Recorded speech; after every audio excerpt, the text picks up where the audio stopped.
Alhamdulillah, syukur pada Allah Subhanahu Wa Taala. Kita berada pada tanggal yang ke-17 daripada bulan kelahiran Nabi sallallahu alaihi wasallam. Masih berada pada bulan Rabiul Awal 1443 Hijriah bersamaan 24 Oktober 2021. Sekali lagi Allah izinkan kita berada petang ini di medium Google Meet untuk sama-sama kita bersama dengan Rumah Ngaji Amang Najmi dalam kita mengaji 65 Manusia Langit. Kitab yang bertajuk 65 Manusia Langit, ataupun kalau tajuk kitab bahasa Arabnya Suwarun min Hayatus Sahabah, iaitu gambaran dari kehidupan sahabat Nabi SAW. Jadi bulan lepas kita punya kuliah pada tanggal 19 hari bulan 9 2021 bersamaan dengan 12 bulan Safar. Jadi lebih kurang sebulan kita dah tangguhkan kuliah. Minggu lepas kita dah kuliah khas berkaitan dengan Maulidur Rasul Nabi SAW. Jadi kalaulah tuan-tuan, puan-puan semua dah dengar ceramah kita pada minggu lepas, mukaddimah yang saya punya di Ambang. Ceramah di Ambang Maulidur Rasul, dan kemudian ada ustaz-ustaz yang lain yang berceramah dengan ceramah Maulidur Rasul, dan bagaimana cara kaedah kita mencintai Nabi SAW. Kita dah dengar kisah supaya kita menambah cinta Nabi kepada Nabi. Kita dah mendengar tentang Rasulullah SAW, kita dah dengar tentang sirah Nabi Muhammad SAW, tetapi kaedah terbaik untuk mencintai Nabi dan kita beriman dengan Nabi, kita melakukan apa yang disukai dan meninggalkan apa yang dibenci oleh Nabi. Contoh yang terbaik adalah contoh yang ditunjukkan oleh para sahabat. Jadi tak sempurna mengaji tentang Nabi, tak sempurna kita menyayangi Nabi, kecuali kita mengetahui tentang bagaimana orang yang dididik langsung oleh Nabi SAW, iaitu para sahabat. Maka contoh terbaik didikan Rasulullah adalah sahabat. Dan kaedah terbaik mencintai Rasulullah adalah sahabat. Jadi kerana itulah kita baca kisah sahabat membuktikan bahawa kita sayang dan cinta kepada Nabi SAW. Jadi sebab itu Rasulullah pernah sebut dalam sepotong hadis, Rasulullah kata, la tasubbu ashabi. Kan? Jangan sesekali kalian menghina akan sahabat aku. Kan? Sesungguhnya kamu menghina akan sahabat aku, kalian telah menghina diriku. Ini sabdaan Nabi SAW. Jadi kerana itu kita mencintai Nabi dengan kita mencintai para sahabat. Jadi kita lanjutkan kisah kita pada hari ini, yang kita berhenti pada bulan Sodah, kisah Abu Ayyub Al-Ansari radhiyallahu taala anhu, yang mana Abu Ayyub Al-Ansari adalah sahabat yang terpilih rumahnya bukan oleh Nabi tapi oleh Allah Subhanahu wa taala. Allah memilih rumah Abu Ayyub Al-Ansari untuk dijadikan persinggahan pertama apabila Rasul sampai hijrah daripada Mekah menuju ke kota Madinah. Maka rumah pertama yang Rasulullah singgah dan rumah pertama yang Rasulullah bermalam dan Rasulullah menjadikan kediaman Nabi adalah rumah sahabat bernama Abu Ayyub Al-Ansari, yang kita dah ceritakan bagaimana pemilihannya, kita dah ceritakan bagaimana Rasulullah berada di dalamnya, dan kita dah ceritakan bagaimana permulaan hijrah Nabi sampai Rasulullah memilih rumah Abu Ayyub Al-Ansari. Jadi kita berhenti pada bulan Sudah berkaitan dengan apabila Rasulullah dan dua orang sahabat Nabi, iaitu Abu Bakar As-Siddiq dan Umar Al-Khattab radhiyallahu taala anhuma, kelaparan. Jadi mereka lapar, temu dengan Nabi, Nabi pun lapar. Jadi apabila sama-sama lapar, mereka menuju ke rumah Abu Ayyub Al-Ansari. Sampai di rumah Abu Ayyub Al-Ansari, maka Abu Ayyub telah menyediakan makan kepada Nabi dan dua orang sahabat ini. Dan kita berhenti pada minggu bulan Sudah apabila Rasulullah sampai sahaja, maka dihidangkan kepada Nabi yang pertama tamar, yang kedua rutab, yang ketiga busur, iaitu dihidangkan buah tamar, buah hitam yang kita makan kan, kurma ajwa ke, kurma Maryami ke, kurma apa macam-macam lah nama kurma kan. Jadi kurma yang kita makan warna hitam tu namanya tamar, dan kurma rutab ni adalah separuh masak, iaitu kurma yang separuh masak berwarna merah, separuh masak. Kalau busung ni ataupun busrin ni, dia adalah kurma yang kelat, dia tak masak lagi, dia kelat, jadi dia kuning-kuning. Jadi kalau dekat pokok kurma tu, ya macam pokok kelapa sawit kan, kalau orang Malaysia kata pokok kurma macam pokok kelapa sawit. Jadi pokok kurma tu buah yang mula-mula berwarna kuning, kemudian kedua dah masak sikit berwarna merah, Lepas masak betul, dia akan berwarna hitam, iaitu menjadi tamar. Jadi itu tiga-tiga dihidangkan kepada Nabi SAW. Dan kemudian Abu Ayyub kata, la asbahanna laka aidan. Aku akan menyembelih juga binatang untuk dihidangkan kepada Nabi dan para sahabat. Jadi kita lanjutkan kisah kita pada petang hari ini dengan bacaan daripada Puan Haifa. Silakan. Assalamualaikum Ustaz dan sahabat semua. Alhamdulillah. Dia berkata, Ya Rasulullah, aku harap engkau memakan semuanya dan aku akan menyembelih haiwan untukmu juga. Rasulullah SAW menjawab, jika engkau mahu menyembelih haiwan, maka janganlah sembelih yang sedang menyusukan anak. Abu Ayyub mengambil anak kambing yang berumur 1 tahun lalu menyembelihnya. Kemudian dia berkata kepada isinya, buatlah adunan. Lalu buatlah roti untuk kami kerana engkau lebih tahu tentang roti. Kemudian isinya mengambil setengah dari daging itu dan memasaknya. Sedangkan bahagian yang lain dia panggang. Ketika makanan telah siap dimasak, dia menghidangkannya ke hadapan Rasulullah SAW dan sahabat baginda. Rasulullah SAW mengambil sepotong daging dan meletakkannya di atas roti. Rasulullah SAW kemudian berkata, wahai Abu Ayyub, hantarkanlah sebahagian makanan ini kepada Fatimah kerana sudah beberapa hari dia belum makan makanan seperti ini. Setelah mereka makan dan kenyang, Nabi SAW berkata, roti, daging, air tawar, kurma. Tanpa disedari, mata Nabi SAW mengeluarkan air mata. Baginda berkata, demi zat yang menguasai jiwaku, ini adalah kenikmatan yang kalian minta pada hari kiamat kelak. Jika kalian mendapatkan seperti ini lagi dan kalian mengambilnya, ucapkanlah Bismillah. Jika kalian telah kenyang, ucapkanlah Alhamdulillahillazi huwa ashba'na wa anna'ma alaina fa'afdola. Kemudian Rasulullah SAW bangkit dari duduk dan berkata kepada Abu Ayyub, datanglah esok. Jika seorang Okey, kita lihat lanjutan daripada kisah kita Abu Ayyub Al-Ansari radhiyallahu taala anhu. Setelah mana dihidangkan kepada Nabi buah kurma, kemudian rotab dan busur, maka ketika itu disembelihkan binatang korban kepada Nabi SAW. Disembelihkan satu binatang iaitu kambing, dan Rasulullah pesan supaya jangan disembelih kambing yang sedang menyusu. Maksudnya sembelihlah kambing yang masih berusia. Biasanya Arab ni dia kalau sembelih kambing usianya lebih kurang 6 hingga 1 tahun. Itu yang dihidang untuk makan lah. Tapi kalau untuk yang kita nak korban kan 2 hingga 3 tahun supaya lebih matang. Tapi kalau untuk makan yang macam dekat restoran dekat Saudi ke ataupun dekat Mekah ke, biasanya usia kambing yang dimasak 6 hingga 1 tahun. Jadi dah sembelihkan datang kepada Nabi SAW, maka Abu Ayyub pun pesan dengan isterinya supaya diadunkan roti, supaya dijadikan makan. Sebab Arab ni dia makan dengan roti, dia jarang makan dengan nasi. Kita yang makan dengan nasi, Arab ni dia makan dengan roti.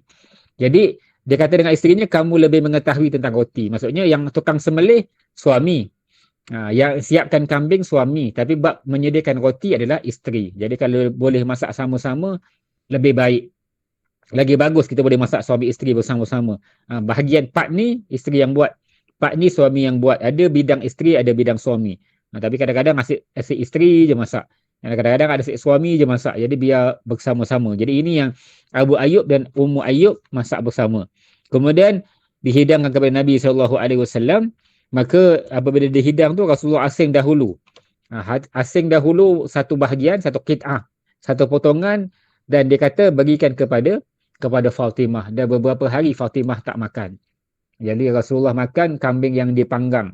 Memang kaedah masakan Rasulullah ataupun dihidangkan makan kepada Rasulullah adalah makanan yang sihat. Dahulu memang makanannya sihat, mereka sembelih kambing fresh. Dah fresh, sembelih kambing pula dipanggang. Kambing tersebut tak dimasak macam kita kadang guna minyak kan. Jadi dipanggang. Kalau dipanggang dia lebih baik dari sudut kesihatan. Jadi ini makanan Nabi SAW. Jadi siapa yang tak makan kambing, rugilah. Kenapa kita suka kambing? Sebab Rasulullah suka kambing. Jadi saya suka makan kambing sebab Rasulullah suka makan kambing. Setiap kali makan kambing dapat pahala. Jadi kerana itu, kita ni kalau boleh makanan yang Rasulullah suka, kita menyukai sama. Kenapa kita beli kurma? Sebab Rasulullah suka makan kurma. Kenapa kita masak sayur labu? Dia ada hadis dalam kitab Syam'il Muhammadiyah, Rasulullah suka makan sayur labu. Kenapa kita beli labu? Sebab Rasulullah suka makan labu. Jadi kita makan makanan kegemaran Rasulullah, beroleh pahala. Jadi jangan kecilkan skop sunnah. Skop sunnah bukan hanya pada kopiah. Skop sunnah bukan hanya pada janggut. Skop sunnah bukan hanya berpakaian dengan pakaian jubah. Tapi makanan juga adalah sunnah. Apa yang Rasulullah suka makan, kita suka makan sebab itu adalah sunnah. Jadi jangan memperlekehkanlah sunnah Nabi SAW pada apa pun keadaan. Jadi Rasulullah suka bukan kerana Rasulullah bangsa Arab. Jangan kata, memanglah Rasulullah makan itu sebab Rasulullah bangsa Arab. Kita usahalah. Bukan semata-mata bangsa Arab, tapi itu kerana adalah aturan daripada Allah Subhanahu Wa Taala. Apa sahaja yang Rasulullah buat, pakaiannya jubah. Kita pakai jubah, dapat pahala. Kenapa? Sebab Rasulullah suka pakai jubah. Kita suka makan kurma, dapat pahala. Kenapa? Sebab Rasulullah suka makan kurma. Makan kambing, sahabat biasanya akan hidangkan kambing kepada Nabi SAW. Jadi Rasulullah makan. Apabila Rasulullah makan, Rasulullah asing sikit, bagi kepada Fatimah, pesan kepada Abu Ayyub, kerana Fatimah dah lama tak makan. Dan apabila Rasulullah pun makan kambing dan makan adonan roti tadi, enak makan masakannya dan kenyang, maka ketika itu Rasulullah pun sebut, hubzun wa lahmun wa tamrun wa busrun wa rutabun. Maksudnya yang kita makan ni apa? Hubzun, roti. Lahmun, daging. Daging apa? Daging kambing tadi. Tamrun, buah tamar. Rutab, busrun, iaitu buah kurma yang suku masak.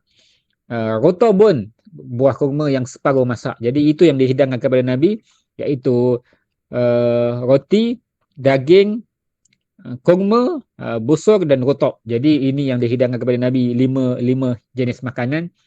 Dan kemudian Rasulullah pun menangis. Apabila Rasulullah menangis, apa Rasulullah kata, sebab jarang kita menangis kerana kekenyangan. Kita biasa nangis kerana kelaparan. Lapar sangat, kita nangis.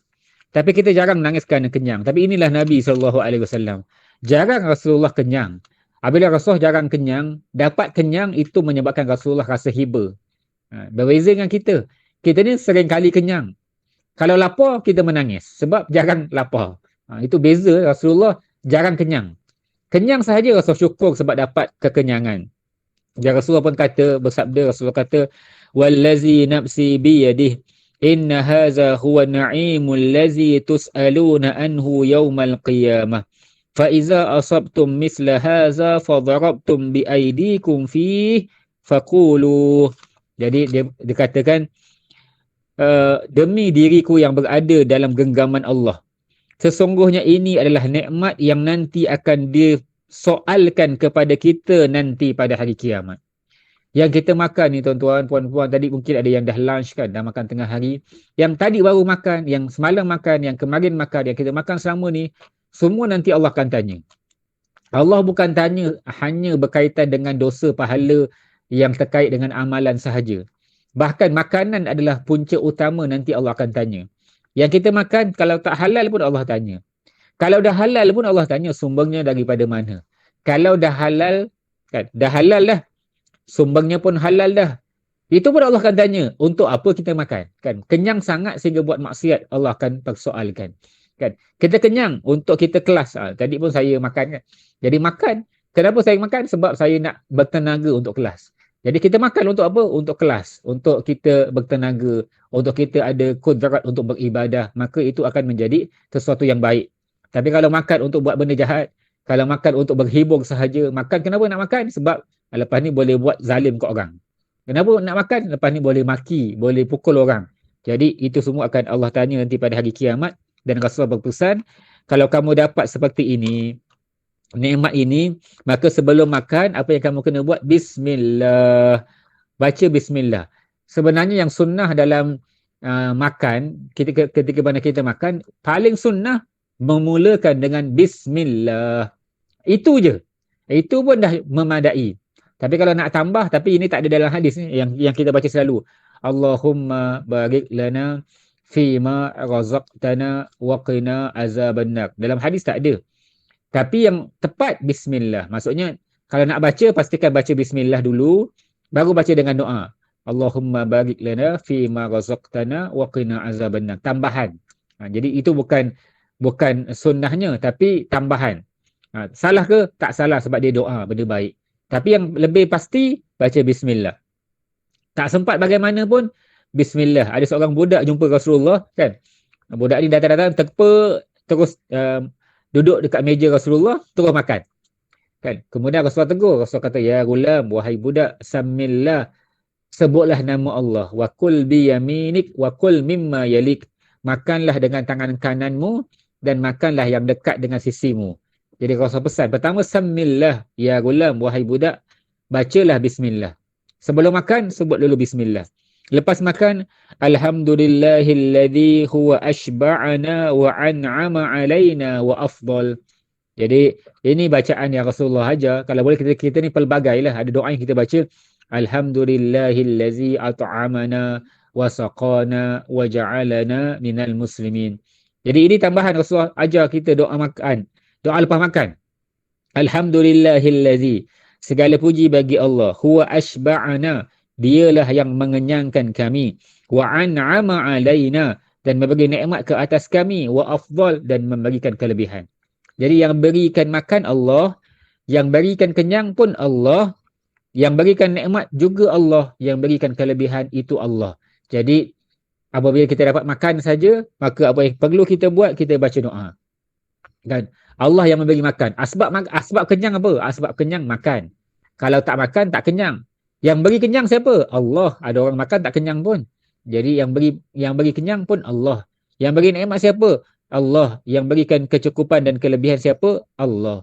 Jadi apabila kita dapat nikmat makan, syukurlah pada Allah. Ramai orang sebelum makan baca doa. Tapi tak ramai orang baca doa selepas lepas makan. Begitu juga tidur. Kita ni nak tidur kita banyak baca doa. Tapi malangnya ketika mana kita selepas tidur, bangun tidur kita tak baca doa. Biasa memang gitulah manusia kan. Sebelum dia baca, untung kalau baca. Ada orang tak baca pun. Tapi yang selepas, alhamdulillah ni ramai yang tidak mengalunkan ataupun mengucapkan syukur pada Allah Subhanahu Wa Taala. Jadi bangun sahaja, alhamdulillahillazi huwa ashba'ana wa an'ama alaina fa afdal. Itu doa selepas daripada makan. Maka Rasulullah pun bangkit, bangun, dan Rasulullah pun kata kepada Abu Ayyub, i'tina ghada, datang kepada kami esok. Jadi Abu Ayyub dah sibuk kan? Dah sibuk. Patutnya biasanya Abu Ayyub akan jumpa Rasulullah hari-hari.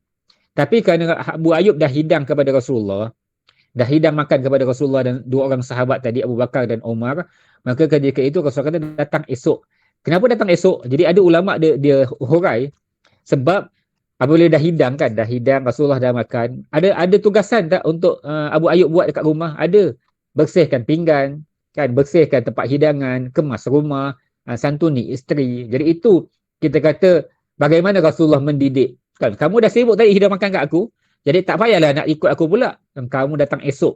Datang esok supaya kamu boleh khidmat di rumah. Kan, mengurus rumah. Sebab tu urus rumah pun adalah sesuatu yang dianjurkan oleh Nabi SAW. Jadi lelaki kalau dia urus rumah, bukan bererti dia kena queen control ke, lelaki lemah ke kan. Sekarang ni orang dah mula buat trending macam, lelaki kau boleh buat ni, tak boleh, lemah. Jadi bukan lelaki lemah yang tak boleh buat kerja-kerja di rumah. Jadi kerja-kerja di rumah ni dia kena buat. Dia kena buat supaya bukan menunjukkan kelemahan. Kalaulah dia buat merasakan dirinya macam dia kontrol ataupun dirinya tak ada kuasa di rumah, tidak. Sebab Rasulullah sendiri buat sesuatu kerja di rumah baginda Nabi SAW. Teruskan. Jika seseorang berbudi untuk baginda, Rasulullah SAW sangat suka membalas kebaikan yang serupa. Tetapi Abu Ayyub tidak mendengar ajakan itu. Umar berkata kepadanya, sesungguhnya Rasulullah menyuruhmu datang ke rumahnya esok, ya Abu Ayyub. Abu Ayyub berkata, baik ya Rasulullah. Keesokan harinya, Abu Ayyub pergi ke rumah Nabi SAW. Lalu baginda memberikan kepadanya seorang anak kecil dan berkata, lakukanlah dia dengan baik, wahai Abu Ayyub. Sesungguhnya aku hanya melihat yang baik darinya selama bersamaku. Abu Ayyub. Jadi kita lihat selepas daripada Rasulullah kata dengan Abu Ayyub, i'tina ghada, datang kepada aku esok. sebab Rasulullah nak berikan sesuatu kepada Abu Ayyub, tapi apabila dia sebut Rasulullah kata datang esok tu, Abu Ayyub tak dengar. Sebab apa tak dengar? Sebab dia tengah sibuk lah urus nak hidang Nabi, nak bawa balik apa yang Rasulullah dah makan untuk dikemas dan lain-lain. Maka Umar tegur, Umar kata dengan dia, Rasulullah mengarahkanmu datang kepadanya esok. Jadi Abu Ayyub pun dah dengar, maka Abu Ayyub pun kata sam'an wa ta'atan li Rasulillah. Aku dengar dan aku patuh kepada Rasulullah. Jadi ini jawapan yang sepatutnya kita lantunkan dan kita letak dalam hati kita. Dengar sahaja hadis tentang arahan Rasulullah, dengar sahaja sesuatu Rasulullah punya saranan ataupun nasihat, dalam hati kita kena letak sam'an wa ta'atan li Rasulillah. Aku dengar dan aku patuh untuk Rasulullah. Jadi kita nak buat ni, kita kena sentiasa apa sahaja daripada Rasulullah, sam'an wa ta'atan li Rasulillah, dengar dan patuh daripada Rasulullah. Tidak perlu kita ada bantahan ataupun kita ada keraguan tentang apa sahaja yang Rasulullah arah kepada kita. Apa Rasulullah arah, itu semua daripada Allah. Apa sahaja Rasulullah arah, itu semua panduan daripada agama Islam. Jadi selepas itu Abu Ayyub pun datang esok ke rumah Nabi SAW. Maka Rasulullah pun memberikan kepadanya walidatan, iaitu memberikan kepadanya jariyatan sariratan, seorang hamba kecil perempuan. Jadi kalau di bahasa Melayu dia kata hamba kan, hamba kecil, tapi dalam bahasa Arab dia kata walidatan, maksudnya seorang hamba perempuan. Itu beza bahasa Arab ni. Bagusnya bahasa Arab ni dia satu perkataan merungkai semua makna. Dia berbeza dengan bahasa Melayu. Lepas tu kalau belajar faraid, belajar ilmu pusaka, lebih elok belajar bahasa Arab sebenarnya lah.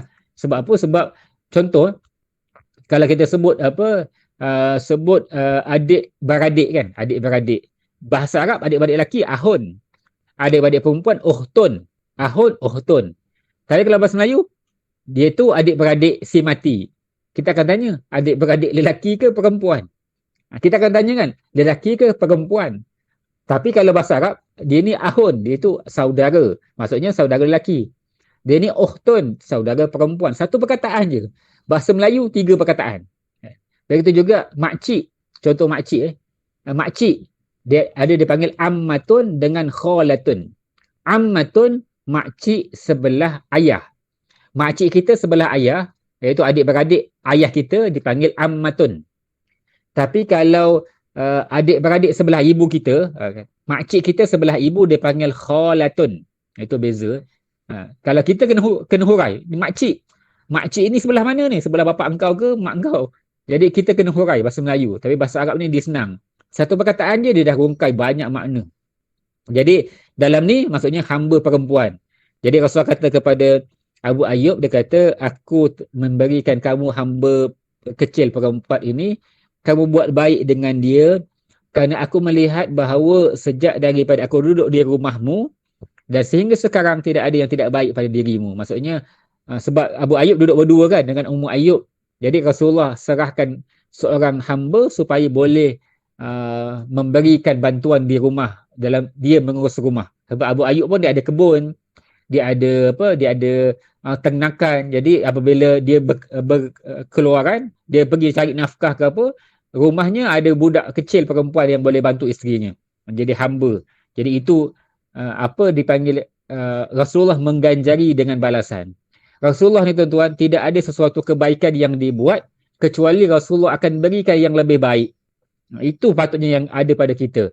Kawan kita berikan makan, kita kena berikan makanan yang lebih baik. Kawan kita berikan pertolongan, kita kena tolong dia yang lebih baik. Kita kadang-kadang suka orang tolong kita, tapi malangnya kita tak suka menolong orang. Kita suka orang belanja kita, kita tak suka belanja orang. Rasulullah tidak. Walaupun sebenarnya sahabat tak minta pun. Sahabat hidang Rasulullah, makan kepada Rasulullah, ikhlas. Memang nak belanja Nabi. Memang nak bagi makan pada Nabi. Tapi cara Rasulullah akan berikan yang lebih baik. Ada perempuan datang jumpa Rasulullah, berikan setandan kurma. Kan, kurma baru masak. Kan, kurma baru masak. Yang paling awal tu diberikan kepada Nabi SAW, Rasulullah. Jadi ini sunnah. Kalau kita ada dusun dekat kebun, ada kebun kat ada dusun ke, berbuah.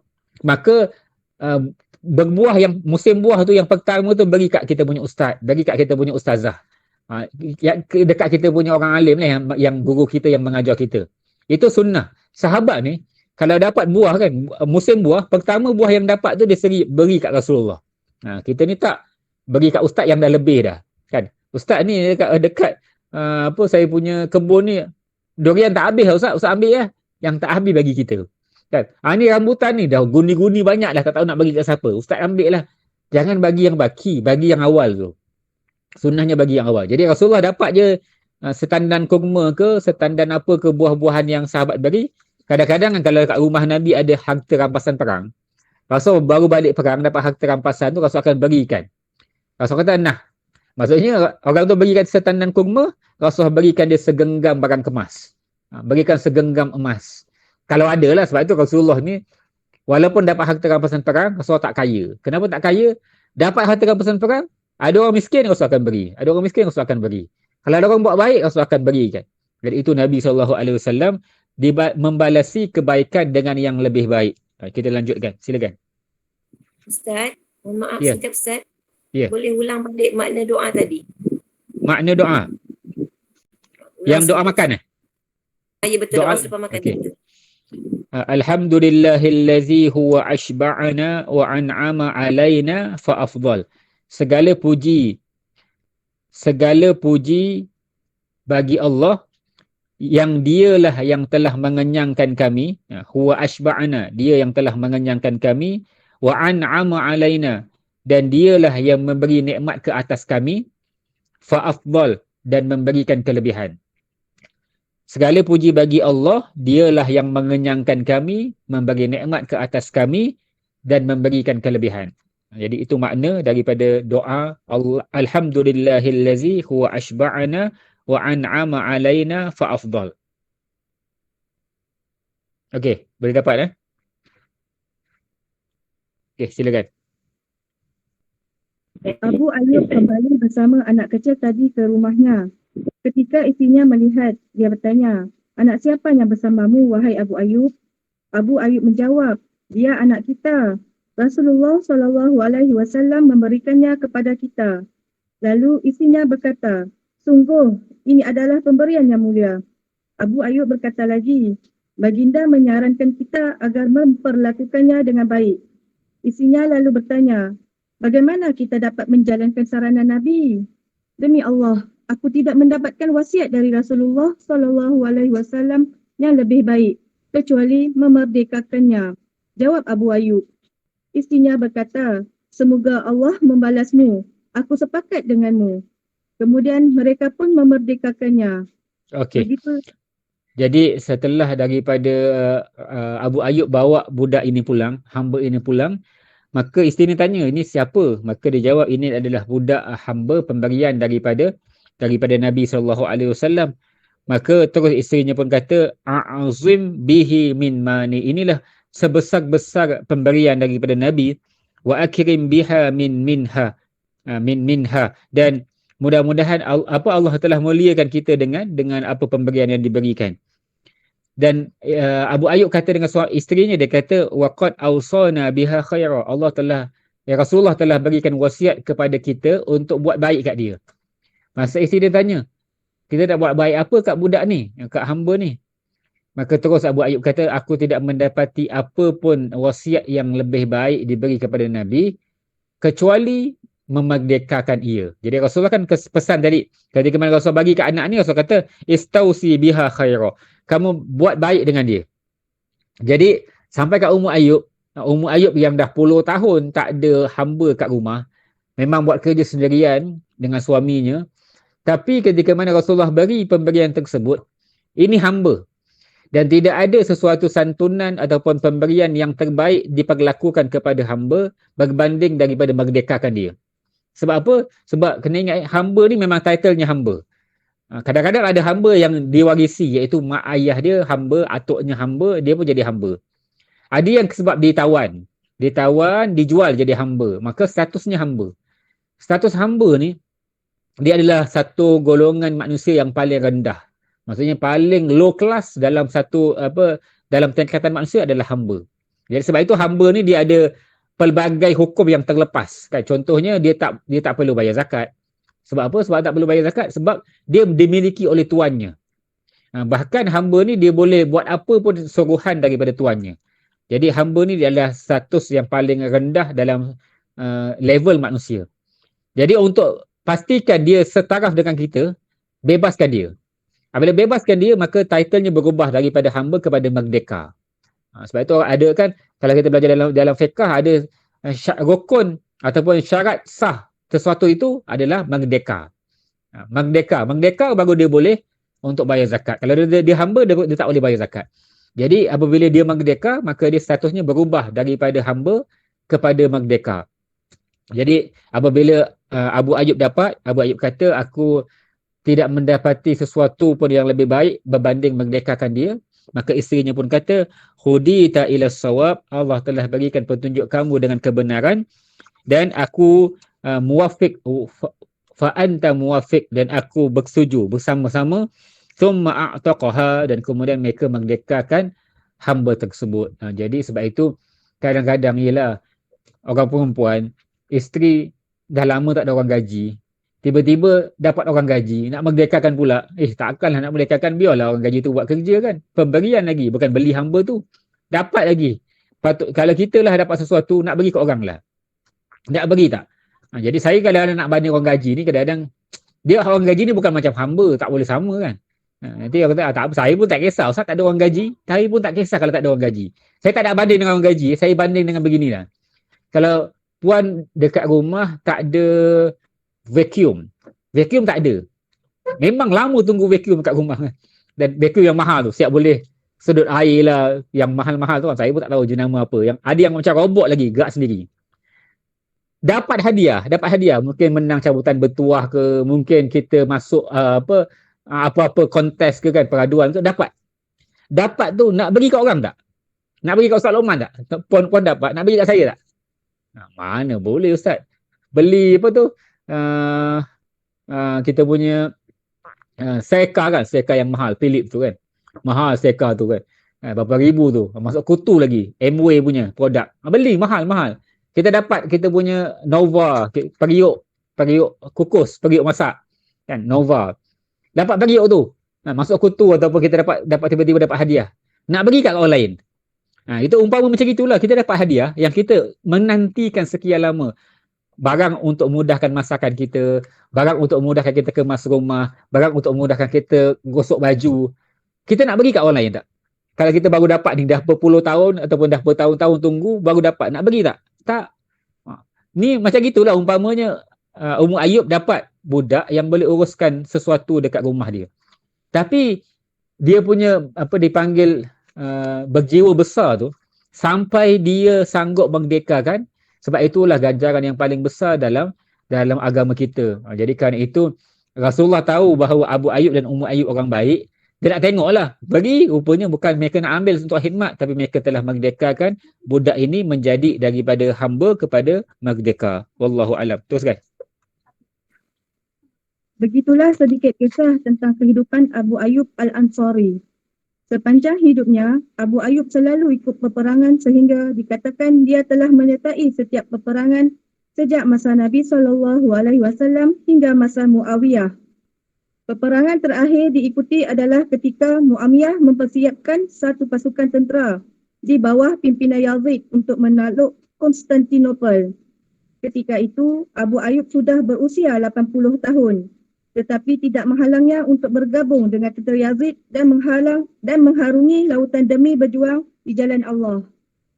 Namun sebelum mereka sampai di daerah musuh, Abu Ayyub jatuh sakit dan tidak dapat melanjutkan perjuangan. Yazid datang menjenguk Abu Ayyub dan berkata, "Apa yang dapat aku bantu, wahai Abu Ayyub?" Abu Ayyub menjawab, "Sampaikan salamku kepada tentera yang lain dan katakan kepada mereka bahawa Abu Ayyub berwasiat kepada kalian. Jangan kalian undur meninggalkan daerah musuh sehingga kalian telah mencapai tujuan. Bawalah Abu Ayyub bersama kalian dan kuburkanlah dia di bawah kaki kalian di pagar-pagar Konstantinopel." Setelah itu, Abu Ayyub menghembuskan nafasnya yang terakhir.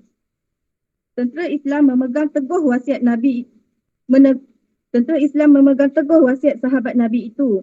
Mereka berjaya menggempur tentera musuh sehingga mereka menguasai pagar-pagar Konstantinopel. Mereka turut membawa jenazah Abu Ayyub bersama mereka. Di sanalah mereka menggali kuburannya, lalu jenazah Abu Ayyub disemayamkan di pagar-pagar Konstantinopel.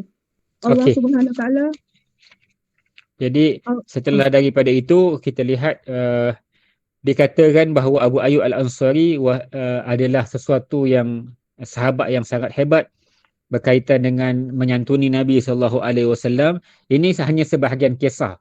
Banyak lagi kisah Abu Ayyub, tapi yang dimasukkan oleh penulis dalam kitab kita ni adalah sebahagian daripada kisah Abu Ayyub Al-Ansari, dan banyak lagi kisah yang menyebabkan kita apabila melihat adalah sesuatu yang sangat kita kagumi daripada kehebatan dan perjuangan Abu Ayyub Al-Ansari. Dan Abu Ayyub seorang yang hidupnya panjang, bahkan mengikuti peperangan bersama dengan Nabi SAW sampai kepada zaman Muawiyah bin Abi Sufyan. Jadi Saidina Muawiyah ni adalah khalifah yang kelima. Jadi khalifah pertama Abu Bakar As-Siddiq, kemudian Saidina Umar Al-Khattab, kemudian Uthman bin Affan, kemudian Ali bin Abi Talib. Yang empat ni dipanggil adalah sahabat yang Khalifah Ar-Rashidin. Jadi Khalifah Ar-Rashidin empat, Abu Bakar, Umar, Uthman, Ali radhiyallahu taala anhum. Selepas itu dia bukan lagi zaman Khalifah Ar-Rashidin, dia panggil kepada zaman Bani Umayyah. Jadi zaman Bani Umayyah bermula daripada zaman Muawiyah. Jadi Muawiyah bin Abi Sufyan adalah khalifah selepas daripada Saidina Ali turun daripada tahta. Ada kisahlah, banyak kisah-kisah yang sangat kita pelik dan sangat kita meratapi lah dengan bagaimana perebutan kuasa di antara orang Islam pada ketika itu. Jadi apabila Muawiyah jadi khalifah, lepas Muawiyah jadi khalifah adalah Yazid bin Muawiyah. Jadi Yazid itu anak kepada Muawiyah. Kalau Saidina Muawiyah, apa pun yang dia buat, kita tak berhak untuk pertikai. Kenapa tak berhak? Sebab Muawiyah titlenya sahabat. Apabila title sahabat, tak boleh kita pertikai, walaupun ada sesuatu yang tak berapa betul, sesuatu yang kita rasa pada mata kasar kita tak elok ataupun tak baik, tapi apabila namanya sahabat, biarkan ia pada Allah. Kita tak boleh nak kata apa-apa sebab dia sahabat. Tapi Yazid bin Muawiyah, dia bukan sahabat, dia tabi'in. Dia anak kepada Saidina Muawiyah. Memang ada sesuatu yang tak berapa baik lah pada zaman Yazid. Tapi yang Saidina Abu Ayyub Al-Ansari ni, dia berperang zaman Muawiyah bin Abi Sufyan. Cuma tentera itu dipimpin oleh Yazid bin Muawiyah, iaitu anak kepada Saidina Muawiyah sebelum Yazid menggantikan ayahnya selepas daripada ayahnya wafat. Jadi dalam peperangan tersebut, iaitu untuk buka Konstantiniyah. Konstantiniyah ni ada ulama sebut sebagai Istanbul sebenarnya. Istanbul, Turki. Kan? Jadi pada usia Abu Ayyub 80 tahun. Bayangkan usia 80 tahun. Saya boleh kata yakin tak ada jemaah kita yang dengar kuliah kita ni 80 tahun. Ke ada? Rasanya tak ada. 80 tahun. Biasa 80 tahun ni dah tak apa nak sihat. Kalau sihat tu alhamdulillah. Syukur. Ada? 70 ada. 70 ada. 80 tak ada kan? 80 tak ada kot. Rasa-rasa kalau 70 tu boleh pergi berperang ke? Boleh Kan? insya-Allah. Boleh, alhamdulillah. Ni sihat ni, luar biasa ni. Kalau pergi perang boleh, pegang senduk untuk masak lagi boleh kan? Rewang. Jadi insya-Allah kita doalah mudah-mudahan kita ni kalau tua pun Allah berikan tua yang sihat untuk kita sumbang pada agama. Jadi Abu Ayyub ni dia tua. Ada satu riwayat sebut sampai ada orang tegur dengan Abu Ayyub. Orang kata, wahai Abu Ayyub, buat apa lagi nak pergi perang? Kan? Kamu ni dah cukup-cukup lah zaman kamu dah. Kenapa nak pergi perang dengan kami anak-anak muda ni? Dia kata tak kan Allah pesan dalam sepotong ayat, Allah kata infiru khifafan wa thiqala. Kamu berperanglah pada Allah khifafa ketika mana kamu ringan, wa thiqala ketika mana kamu berat. Maksudnya khifafa tu ada ulama tafsir kata waktu muda. Thiqala waktu tua. Maksudnya ketika mana ringan waktu muda, ketika mana berat waktu tua. Jadi jangan berjuang pada agama Allah time senang je. Time senang nak berjuang, time susah tak nak. Jadi Abu Ayyub tua pun dia pergi. Dia pergi, tapi sebab dah usia tua, maka dalam perjalanan, kena ingat peperangan waktu itu, dia bukan peperangan yang dekat. Bukan naik kapal terbang. Bukan naik kereta, tapi naik kapal layar. Naik kapal laut.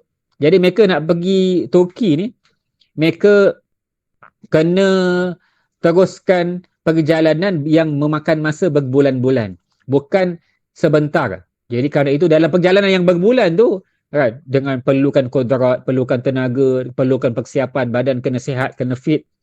Dalam perjalanan tu maka Abu Ayyub dah gering, sakit. Jadi dalam kegeringan tersebut maka ditanya apa yang kamu nak pesan. Maka dia kata, Abu Ayyub kata, Iqra' annis salam ala junudil muslimin. Sampaikan salam aku kepada tentera-tentera Islam. Faqul wa qul lahum, katakan kepada mereka, yusikum Abu Ayyub an turilu fi ardil adu ila abadil ghayah. Telah berwasiat Abu Ayyub kepada kalian, iaitu tentera-tentera Islam, supaya kalian sungguh-sungguh pergi menempuh bumi musuh dengan cita-cita yang tinggi. Wa an tahmiluhu ma'akum, dan bawalah Abu Ayyub ni bersama-sama dengan kalian. Wa an tadfinuhu tahta aqdamikum inda aswaril Qustantiniyah, dan nanti kamu bawa jenazah Abu Ayyub ni dan kamu kebumikanlah dia di bawah kaki-kaki kalian, iaitu di pagangnya Qustantiniyah.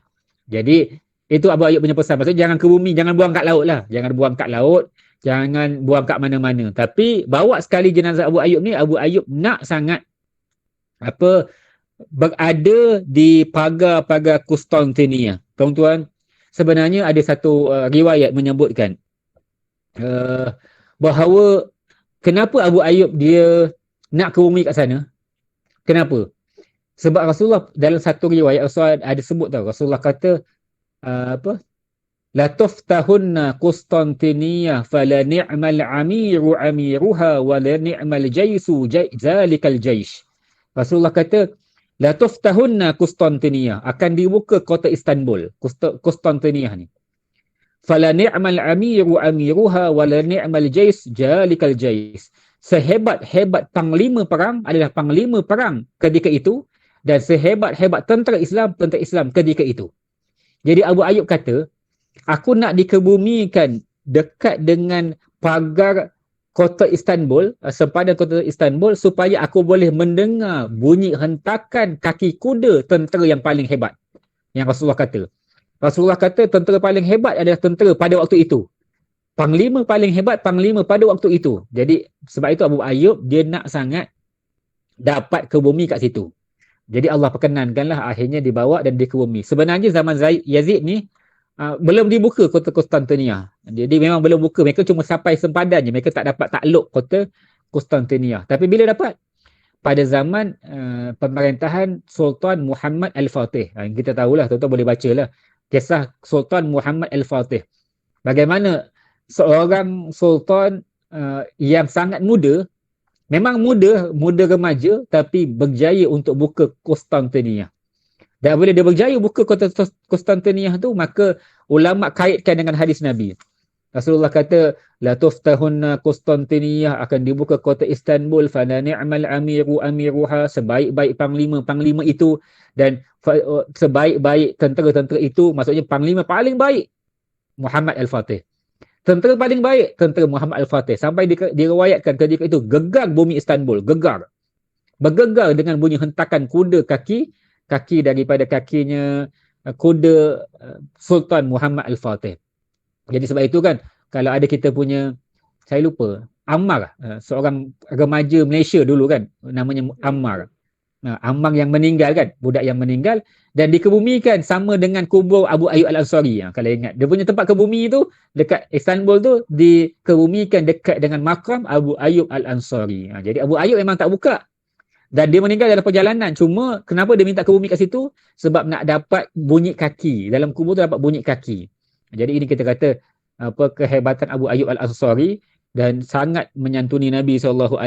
Jadi kita sudahi dengan bacaan akhir daripada kisah Abu Ayyub. Silakan. Allah Subhanahu Ta'ala merahmati Abu Ayyub Al-Ansari. Dia sentiasa ingin mati dalam peperangan di jalan Allah. Tamat. Okey.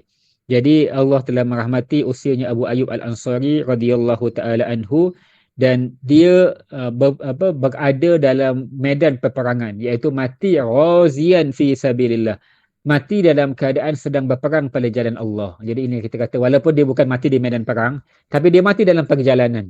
Sebab itu kita ni sebolehnya cuba buat baik sebanyak-banyak. Buat baik maksudnya dalam hidup kita ni cuba buat baik je.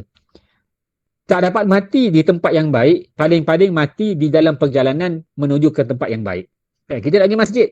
Mungkin tak dapat mati untuk pergi di masjid, tapi kita mati dalam perjalanan menuju masjid. Kita nak pergi majlis ilmu, mungkin tak mati di majlis ilmu, tapi kita mati di tempat yang baik, iaitu dalam perjalanan menuju majlis ilmu. Jadi kerana itu, saya yakin kalau kita ni doa husnul khatimah, doa nak dapat pengakhiran yang baik, Allah akan bagi pengakhiran yang baik. Saya ada seorang jemaah saya dekat Senai Utama dulu, namanya Haji Fajri. Haji Fajri umur 60-an. Dia mula pergi Mekah pada usia dia kata 23, tak silap saya. Maksudnya daripada 23 tahun dia pergi haji sampai usia 60 lebih. Maksudnya tiap tahun dia pergi. Tiap tahun dia pergi dan sering komit dengan saya punya kuliah. Dan kitab ni pun dia pernah baca dengan saya. Memang kuliah saya tak pernah tinggal. Haji Fajri nama dia. Sering mesej saya, dia kata, "Ustaz, saya punya hidup ni saya nak dua je," kata. Saya nak dua je. Kalau saya nak mati, saya nak dua je saya mati. Pertama mati kat Mekah, yang kedua mati kat majlis ilmu. Sebab itu dia suka pergi majlis ilmu. Dia sering pergi majlis ilmu. Dia nak dua je dia kata. Nak mati kat Mekah ataupun nak mati kat majlis ilmu. Dan Allah perkenankan tuan-tuan, dia mati ketika mana menunaikan haji. Tunai haji, dia meninggal ketika mana tunaikan haji. Dekat Mekah. Dia mati di Masjidil Haram. Jadi kita kata Allahu Akbar. Saya cemburu sangat dengan dia. Bayangkan dia doa tu. Sebab dia kata daripada mula dia pergi haji, memang itu doa dia. Bayangkan daripada umur 20-an sampai umur 60-an, setiap tahun dia doa mati kat Mekah. Tapi Allah perkenankan doa dia lepas 40 tahun. Jadi kita kata sebab tu kena banyak doa. Kita tak tahu bila kita akan dimatikan oleh Allah, tapi kita nak mati dalam keadaan baik. Sama ada berada di tempat baik ataupun kita berada dekat dalam perjalanan menuju ke tempat yang baik. Jangan sesekali meninggal nak tuju tempat maksiat. Itu sebab tu kita kena sentiasa pastikan kaki kita melangkah ke tempat yang baik. Jadi sahabat ni Abu Ayyub walaupun tidak meninggal di medan perang, tapi dalam perjalanan menuju ke medan perang. Ini ghaziyan fi sabilillah, sedang berpergian pada jalan Allah Subhanahu wa taala, dan dikatakan umurnya kurang lebih 80 tahun. Tepatnya tidak tahulah zaman tu mana ada surat beranak, mana ada sijil mati. Tapi lebih kurang usianya 80 tahun.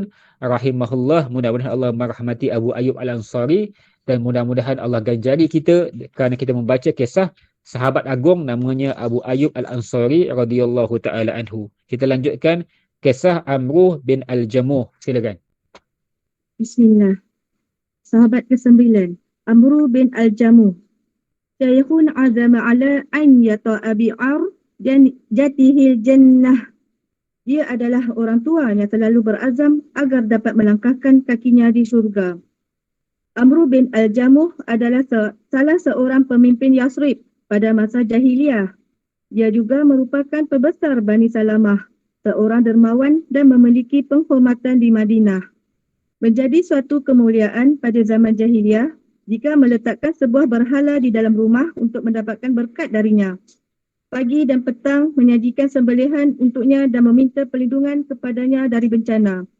Berhala Amruh bin Al-Jamuh bernama Manat.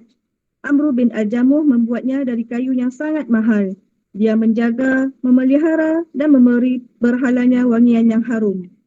Okey. Jadi sahabat yang ke-9 yang seterusnya adalah sahabat bernama Amruh bin Al-Jamuh. Syaikhun azama ala an yata'a bi arjatihil jannah. Iaitu seorang tua yang sangat mengharapkan kakinya mampu untuk melangkah ke syurga. Ada cerita dan kita akan baca kisah bagaimana Amruh bin Al-Jamuh.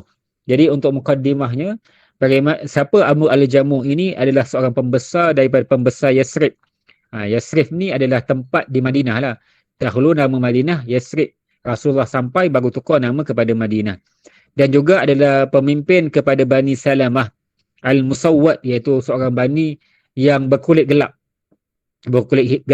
Dan seorang yang dikatakan memiliki kedudukan dan memiliki kemuliaan di kota Madinah Al-Munawwarah. Jadi kota Madinah Al-Munawwarah ni kota yang hebat, dan pemimpinnya juga pemimpin yang hebat, di antaranya Amruh bin Al-Jamuh. Dan dia adalah seorang yang sangat dihormati pada zaman jahiliyah, dan menjadi kebiasaan, biasanya kalau orang kuat agama pada agama yang lain adalah mereka ada berhala di rumah. Jadi mereka ada berhala kat rumah, jadikan berhala di rumah. Sebab berhala ni kalau mereka nak pastikan berhala di rumah, dia kena pastikan berhala yang paling mahal. Sebab itu tak banyak rumah yang ada berhala. Biasanya berhala ada dekat tempat berhala lah kan, rumah berhala. Kuil ke tokong ke. Sebab mereka akan buat Tuhan mereka ni dengan barang yang paling mahal. Orang biasa tak mampu nak buat. Jadi orang kaya baru boleh buat. Kalau nak buat Tuhan dekat rumah, jangan buat Tuhan murah-murah lah. Jangan buat Tuhan beli kat DIY. Murah sangat kan. Dia kena mahal Tuhan dia. Tak boleh Tuhan-Tuhan yang murah. Jadi kerana itu orang kaya je boleh buat. Jadi siapa yang orang kaya ni? Di antaranya Amr bin Al-Jamuh. Dia ada tempat dekat rumahnya yang dia tabarruk, iaitu minta berkat dengan dia punya berhala di rumah.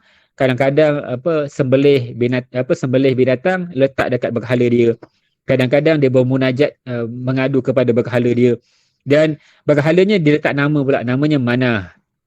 Mim nun alif ta magbutah. Mim nun alif ta magbutah, namanya Manah.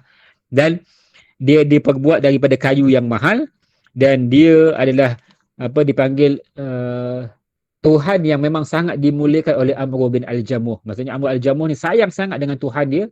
Berhala dia letak tempat yang paling mahal dekat rumah dia, dan dihiasi dengan perhiasan yang cantik kepada berhala dia. Dan kadang-kadang dia sembahyang ataupun dia memohon keberkatan daripada berhalanya. Teruskan. Ketika para penghuni rumah-rumah di Yathrib beramai-ramai telah beriman atas jasa duta pertama, iaitu Mus'ab bin Umair, Amr bin Al-Jamuh telah berusia lebih 60 tahun. Berkat dakwah Mus'ab bin Umair juga berimanlah 3 orang anak Amr bin Al-Jamuh, iaitu Mu'awaz, Mu'az dan Khalad, serta seorang kawan mereka iaitu Mu'az bin Jabbal. Selain itu, ibu mereka iaitu Hindun pula masuk Islam. Akan tetapi, Amr tidak mengetahui perihal keimanan mereka sedikit pun. Hindun isteri Amr bin Al-Jamuh melihat bahawa majoriti penduduk Yathrib telah memeluk Islam. Hanya tinggal suaminya dan beberapa orang lainnya dari pemimpin Yathrib yang masih dalam kesyirikan. Dia sangat mencintai dan memuliakannya, dan dia khawatir jika suaminya meninggal dalam kekafiran lalu masuk neraka.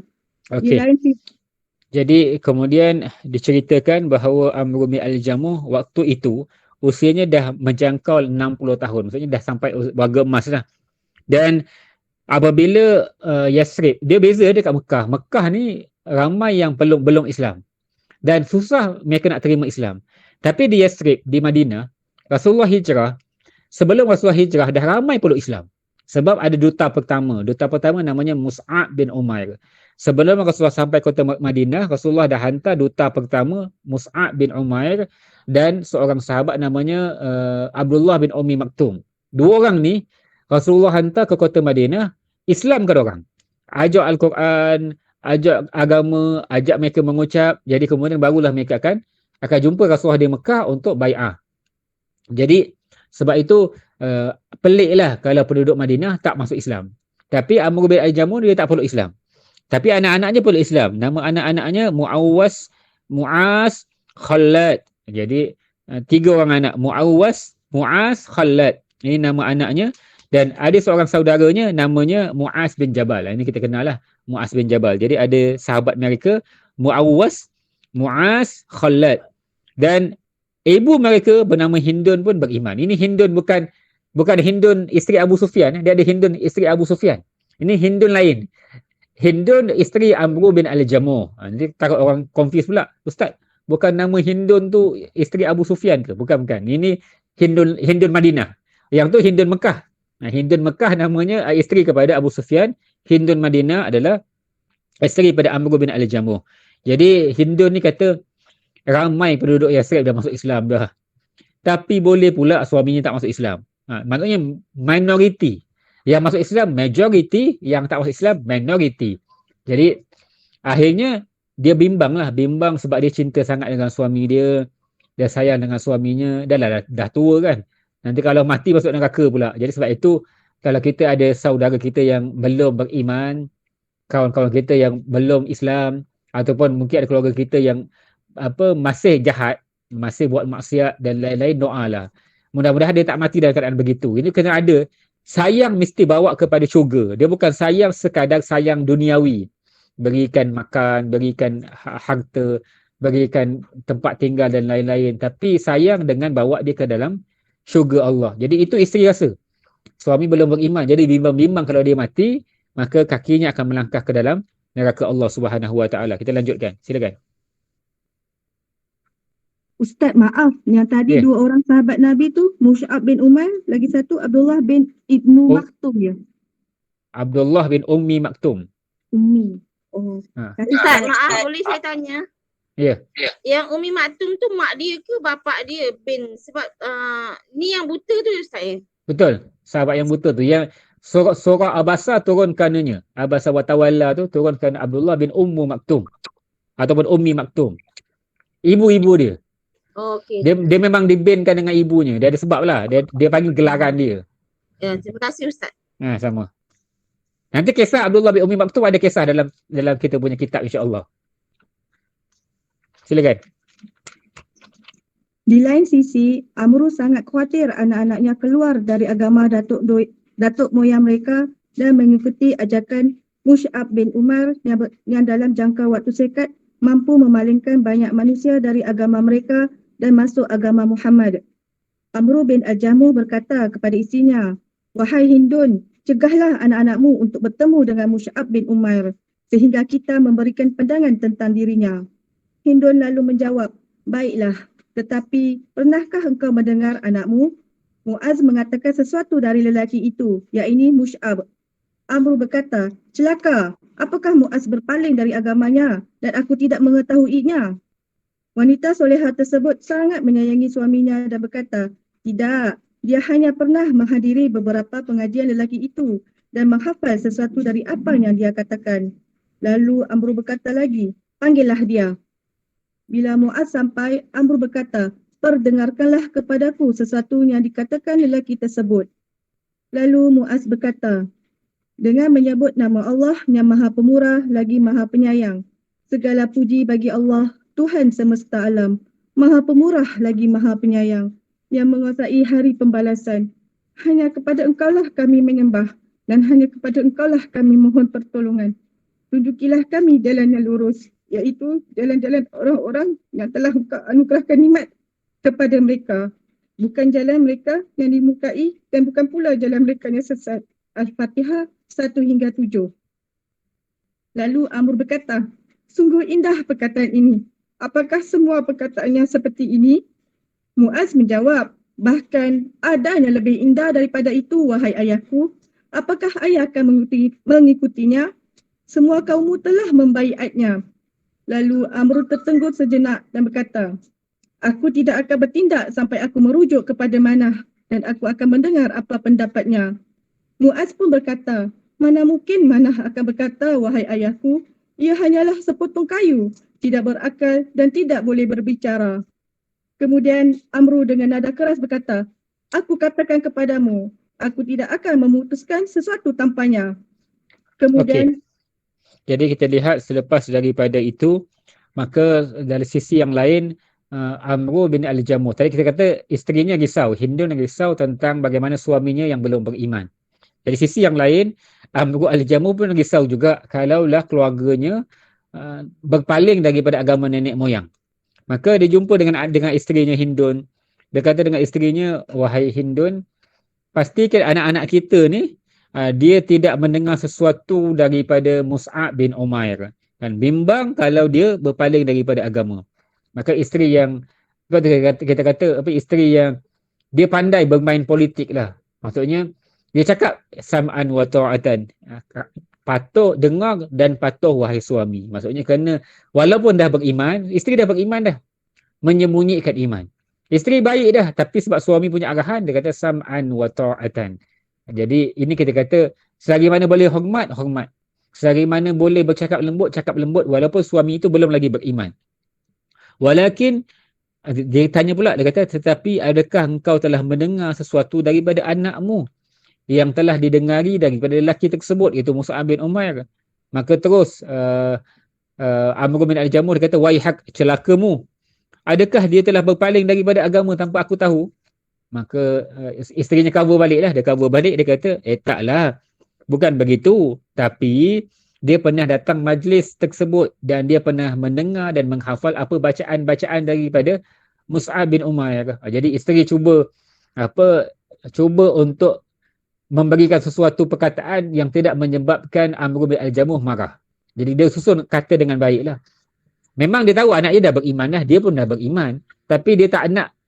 Dia sebenarnya dalam agama ni kadang-kadang kalau kita letak satu title, satu kata-kata, akhirnya orang tak nak dengar pun. Kan? Macam saya, ada kalanya kalau saya kawan dengan seseorang, saya letak kopiah. Saya letak kopiah, saya kata saya ustaz. Orang tak nak kawan pun dengan saya. Tetapi apabila saya buang kopiah dan saya kata saya berbual macam biasa, orang akan cuba dekat. Rupanya dah lama-lama, oh ustaz rupanya. Jadi dia jadi seronok nak dengar kata-kata daripada kita. Jadi kalau kita dah letak ustaz dulu, ada orang tengok ustaz, tak naklah kawan dengan ustaz. Nanti asyik cerita agama je. Saya ramai juga kawan-kawan bangsa lain, bangsa Cina, bangsa India ada. Jadi memang mereka pun tak tahu saya ustaz. Tak tahu. Saya tak nak kalau kita beritahu kita ustaz. Kadang nak kawan pun dia tak nak kan. Jadi kita biar, maksudnya ada sesuatu yang kita boleh bagi tahu lebih dekat dengan dia tanpa memberitahu status yang sebenar. Jadi itu isteri dia buat.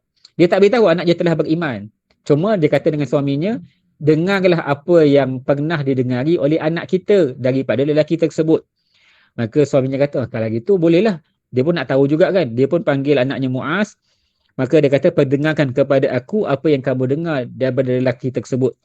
Maka terus Muaz anak kepada Amr bin Al-Jamuh, dia pun baca Bismillahirrahmanirrahim. Alhamdulillahirabbil alamin. Ar-Rahmanir-Rahim. Maliki yaumiddin.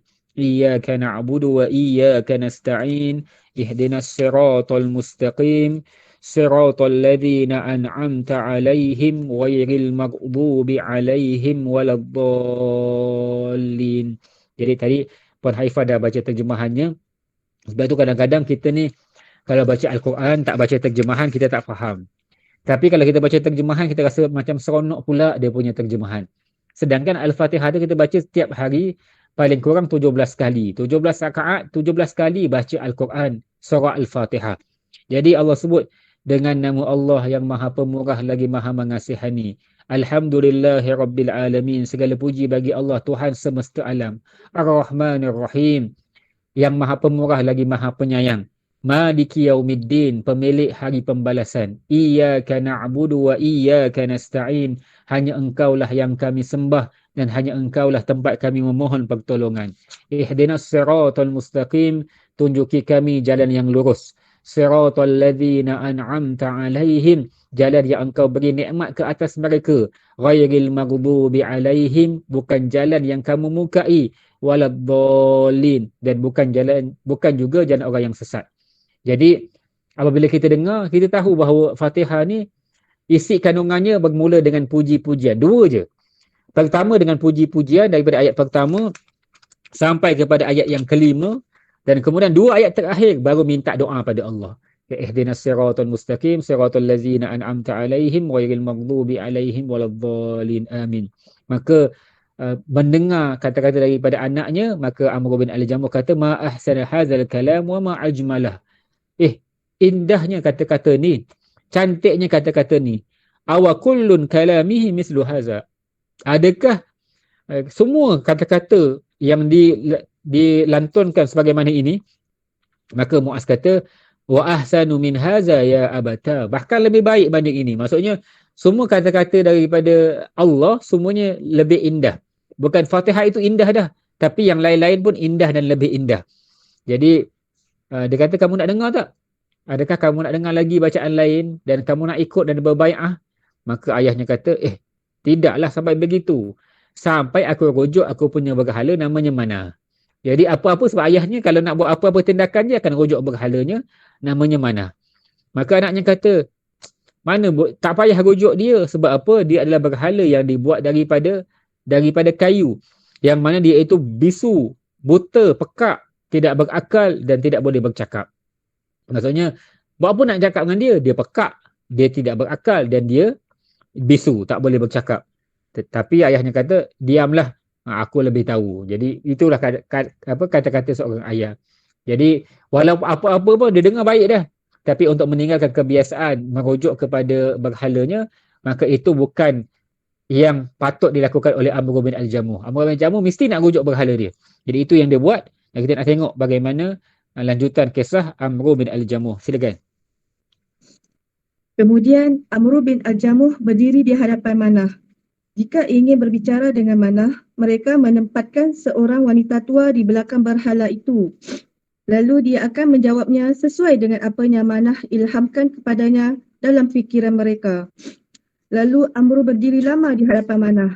Dia berdiri tegak dengan satu kakinya yang sihat, sedangkan kakinya yang lain tempang. Dia mulai memuji berhalanya dan berkata, "Wahai Manah, aku yakin engkau pasti telah mengetahui bahawa lelaki yang menjadi tamu kami dari Mekah tidak menginginkan kejelekan selainmu. Dia hanya melarang kami untuk menyembahmu. Sebenarnya aku tidak suka membaiahnya, meskipun aku mendengar perkataannya yang indah, sehingga aku meminta pengesahanmu. Berikanlah nasihat kepadaku." Namun pada ketika itu Manah tidak menjawab sedikit pun. Amr kembali berkata, "Mungkin engkau marah. Aku tidak bermaksud menyinggungmu. Tapi tak apalah, aku akan meninggalkan beberapa hari sehingga marahmu hilang." Okey. Jadi kemudian Amr bin Al-Jamuh, sebagaimana tadi, dia pun pergi bertemu dengan berhala dia. Maka kebiasaan ada perempuan tua di belakang berhala tersebut. Nanti apabila Amr bertanya, maka seakan-akan perempuan tua tadi dapat ilham daripada Manah, maka dia yang akan berkata. Bukan Manah berkata, tapi perempuan tua lain yang berkata. Jadi waktu itu dia pun berdiri depan berhala dia. Dia pun mengadulah.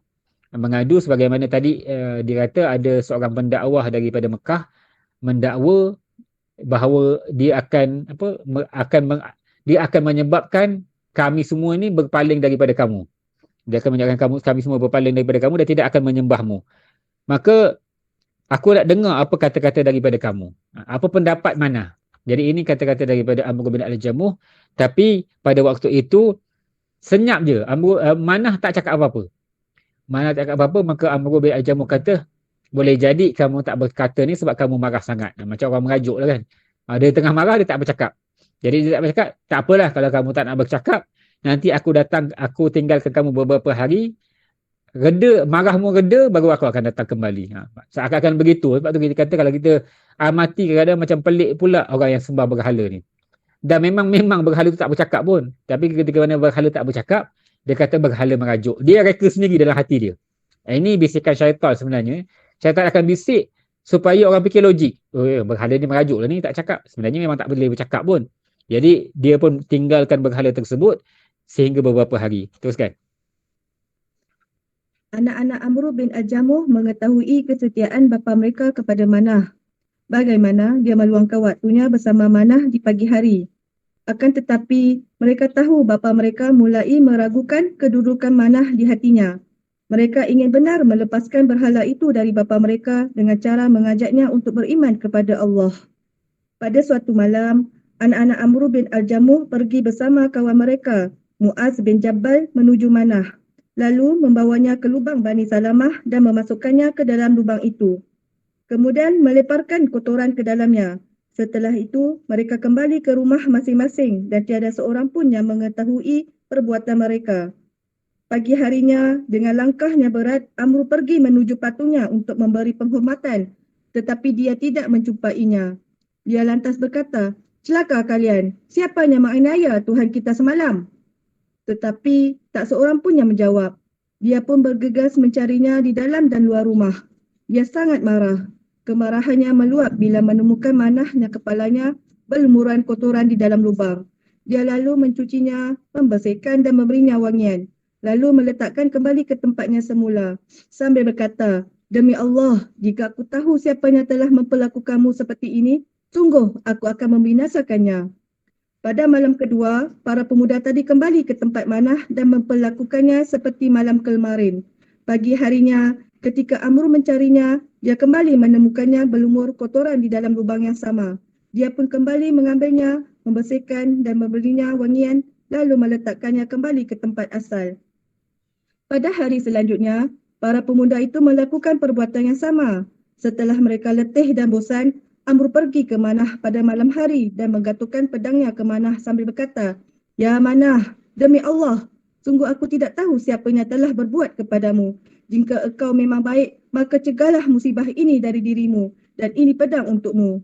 Setelah itu, Amru pun kembali dan tidur. Ketika para pemuda tadi yakin Amru telah nyenyak tidurnya, mereka kembali menuju ke Manah, lalu mengambil pedang itu dan membawanya beserta Manah keluar rumah. Mereka kemudian mengikatkan pedang itu ke bangkai seekor anjing dan melemparkannya ke sumur milik Bani Salamah.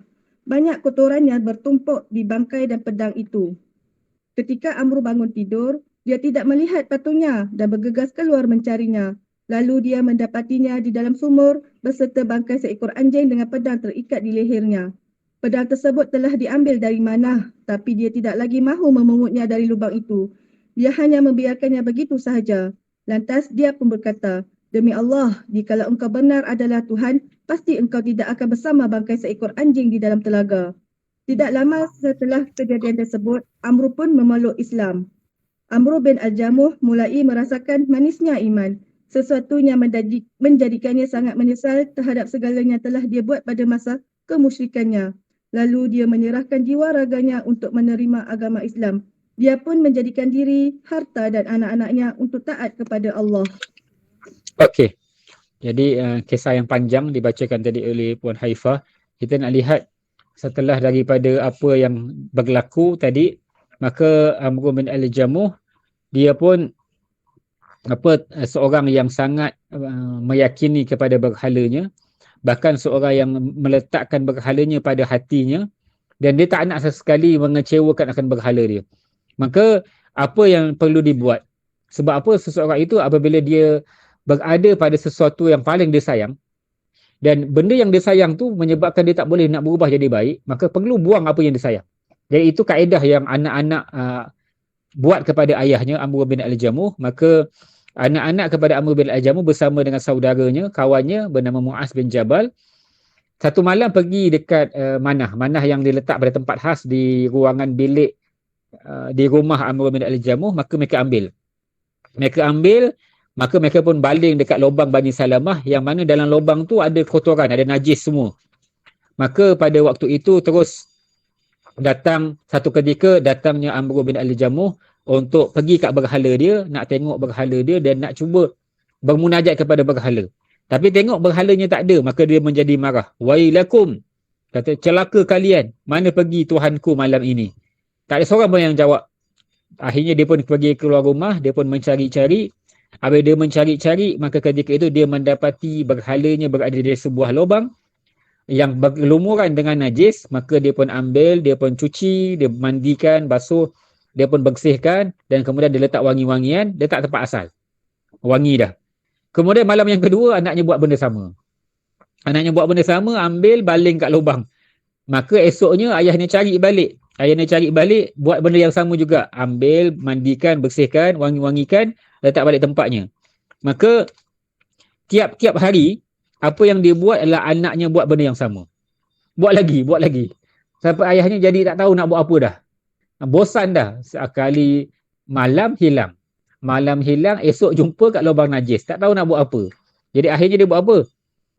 Dia pun gantungkan pedang dekat Manah, dekat berhala dia. Dia kata, kalau kamu ni baik, maka kamulah yang boleh menghalangi kejahatan daripada dirimu. Maksudnya kalau Tuhannya hidup kan, Tuhannya berupaya dan berkuasa, dah letak pedang dah. Patutnya tak letak pedang pun. Ni dah letak pedang dah. Maka pertahankan diri kamu sendiri. Maka dia pun tidur. Dia tidur dengan harapan boleh jaga diri lah berhala dia. Maka anaknya buat benda yang lebih kejam lagi. Ambil, kemudian dikeluarkan pedang tersebut dan dihumbankan berhala itu pada lubang. Tapi sebelum dihumban tu diikat dengan bangkai anjing yang dah busuk ni. Bangkai anjing yang dah lama mati ni diikat. Diikat berhala tu dengan anjing, dan pedangnya pun berada dengan ikatan tersebut. Akhirnya bangunnya Amru bin Al-Jamuh, bangun tengok berhalanya tak ada, dan dia mendapati berhalanya berada pada satu perigi yang dalam dan diikat bersama dengan bangkai anjing, dan kemudian disalib padanya sebilah pedang. Jadi diikat pada satu seekor bangkai anjing, dan kemudian disalib dengan sebatang pedang. dengan sebilah pedang, maka ketika itu apa yang Amr bin Al-Jamuh buat, dia ambil pedang dia lah. Sebab pedang ni kan pedang mahal, pedang yang hebat. Maka dia ambil pedang dia, tapi dia biar berhala dia. Dia ambil pedang, dia biarkan berhala dia. Dia dah tak nak dah kisah berhala dia. Maka dia pun berkata, dia kata, Wallah, lau kunta ilahan lam takun anta wa qalbun wastabi'rin fi qaran. Thumma ma labisa an dakhala fi dinillah. Kata, Wallah, demi Allah, lau kunta ilahan lam takun. Kalau betul kamu Tuhan, kamu tak akan. Anta wa qalbun wastabi'rin fi qaran. Kamu berada dengan bangkai anjing pada perigi. Maksudnya kalau betul kamu ini Tuhan, takkan duduk sekali dengan anjing. Busuk pula dalam perigi. Jadi itu kata-kata daripada Amr bin Al-Jamuh. Maka tak lama daripada itu, akhirnya Amr bin Al-Jamuh pun peluk agama Islam. Jadi kan itu kadang-kadang ada dakwah ni dipanggil dakwah dengan hikmah. Hikmah dengan berkata-kata dengan lembut, dengan nasihat yang lembut, dengan ajakan yang lembut. Itu dimulai dengan begitu. Nak ajak orang buat baik tu, ajak dengan lembut dulu. Dengan lembut. Tetapi ada kalanya lembut tu tak berupaya untuk ubah dia. Lembut itu menyebabkan dia makin lama makin jauh daripada agama. Apa perlu buat dengan kasar? Apa kasar? Buang barang yang dia paling disayang. Apa dia? Berhala dia. Sebab tu ada orang kadang-kadang, macam anak-anak kita lah kadang-kadang kan, kalau dia itu terlalu fokus dengan motor, asyik main motor je. Akhirnya apa buat? Gari motor dia ataupun jual motor dia. Baru dia tak pergi main motor dia kan. Kalau yang komit dengan handphone, buang handphone dia. Jadi kerana itu kadang-kadang apa yang paling dia sayang, kita hindarkan daripada diri dia sebab benda dia sayang tu dia jadi jahat, dia jadi tak baik, maka itulah yang terbaik sebenarnya kita kena buat. Jadi itu yang anak-anak Amr bin Al-Jamuh buat. Memang salah, itu hak harta ayah dia, tapi harta ayah yang menyebabkan ayah syirik boleh untuk diperlakukan begitu. Akhirnya Amr bin Al-Jamuh pun masuk Islam dan dipenuhi cahaya hatinya dengan keimanan, dan dia merasakan menyesal. Sebab apa? Sebab anak dia dah masuk Islam dulu, isterinya dah masuk Islam dulu, penduduk Madinah, Yasrib dah lama masuk Islam, tapi dia terlewat masuk Islam dalam keadaan dia telah tua.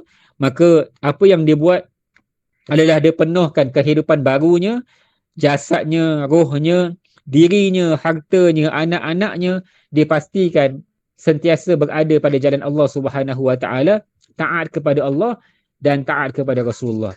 Jadi dalam agama ni sebenarnya tak ada tempoh kita kata terlewat untuk dapat hidayah Allah. Dapat hidayah Allah, syukur dah. Walaupun usia 60 tahun baru ikut majlis ilmu, dah pencen baru ikut pergi jemaah dekat masjid, tak apa. Yang penting kita manfaatkan apa yang kita dapati sekarang. Yang dahulu kita dah terlepas, kita kena menyesal, kita kena bertaubat. Tapi yang perlu paling utama apa nak buat sekarang. Jangan yang dulu tu menyebabkan kita tak boleh jadi baik sekarang. Jadi walaupun baru umur 60, baru nak majlis ilmu, baru nak belajar Al-Quran, baru nak ngaji, baru nak berkuntulkan tajwid, tak apa. Yang penting kita kena lalui sekarang dengan baik. Supaya kita mati dalam keadaan baik. Itu yang penting. Yang dahulu kita sesali, kita taubat, dan kita pastikan waktu yang sekarang dan akan datang adalah lebih baik. Itu yang perlu kita buat. Dan itulah sahabat. Sahabat ni apa yang dahulunya mereka menyesali. Mereka menyesali, meratapi dan mereka menyesal. Apa yang mereka buat? Kena qadha semula. Apa qadha? Pastikan sekarang ini lebih baik. Allah nak lihat kualiti kita. Bukan kuantiti bertahun, tapi Allah lihat kualiti yang kita sedang lakukan pada tempoh kita sekarang. Jadi kerana itu saya yakin dari hadapan saya ni, yang ikut kuliah kita ni semua dah dapat hidayah daripada Allah. Cuma bagaimana kita nak jaga hidayah dan nak melalui hidayah dengan baik. Itu yang kita kena pastikan. Amin. Jadi yang kita nak buat itulah yang kita kena lakukan sebagaimana para sahabat Nabi SAW. Jadi saya rasa cukup untuk sekadar ini untuk kuliah kita pada hari ini. Sebelum saya buka sesi lebih kurang 2-3 minit lah untuk sesi soal jawab kalau ada. Kita tamat lepas ni dia kisah Amr bin Al-Jamuh tapi dipanggil episod yang lain. Jadi kita nak lanjutkan kita sambung insya-Allah pada bulan hadapan. Silakan kalau ada soalan. Sama ada terkait dengan kita punya tajuk ataupun tidak. Dipersilakan. Ustaz, apa jadi pada perempuan tua yang belakang berhala tu? Ada cerita?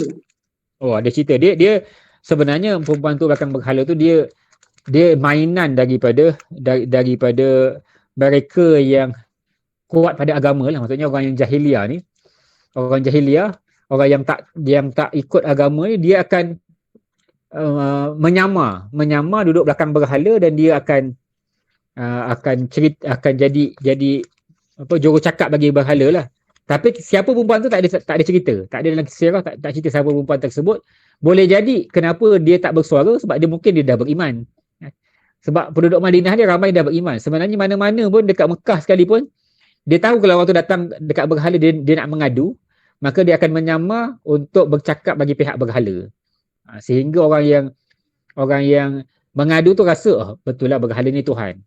Tetapi Amr bin Al-Jamuh bila dia letak kat rumah, kadang-kadang ada perempuan tu datang untuk menyamar sebagai berhala. Tapi waktu itu tak datang dan tak tahu kisahnya apa, dan dalam sirah pun tak sebut siapa dia dan bagaimana kisah dia. Wallahu a'lam. Terima kasih. Yang sama.